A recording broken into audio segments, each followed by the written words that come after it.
Menguatkan iman para mu'alaf yang baru memeluk agama Islam, Masjid Cheng Ho yang berada di Jakabaring mengadakan pembinaan dan advokasi mu'alaf dengan mengajarkan sejumlah cara yang benar saat menunaikan ibadah sholat.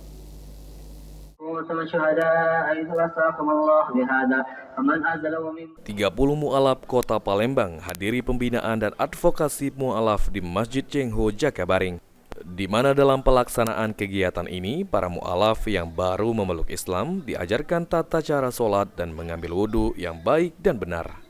Pelaksanaan pembinaan kepada mu'alaf di Masjid Cheng Ho dilakukan oleh petugas Basnas Kota Palembang.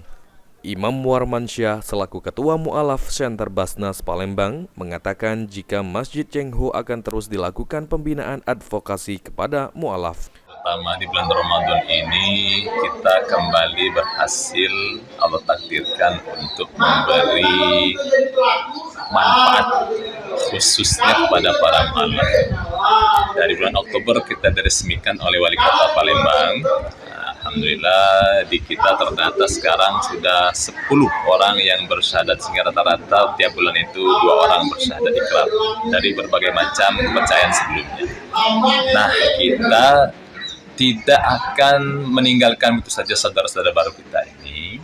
Maka setelah kita bimbing untuk ikrar syahadat, kita akan berikan pembinaan. Baik.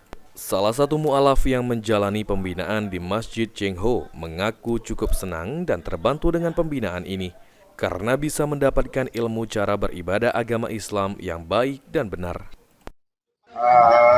Pertama-tama kami sangat merasa senang dengan adanya acara ini, karena acara ini sangat membantu wawasan kami yang sebagaimana kami kan orang baru kan mu'alaf sini, jadi kami sangat dapat wawasannya banyak di sini, dan kami merasa berterima kasih kepada Ustadz dan guru-guru yang telah mengajarkan ilmu-ilmu kepada kami, baik itu ilmu dasar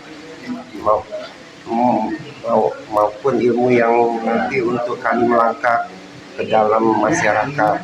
Jadi sesuai dengan tema Daurah Mu'alaf ini, yaitu memperkuat karakter dan keyakinan kami. Pelaksanaan pembinaan terhadap mu'alaf ini dilakukan selama 3 hari dari tanggal 21 Maret sampai 23 Maret di Masjid Cheng Ho. Idham, PAL TV.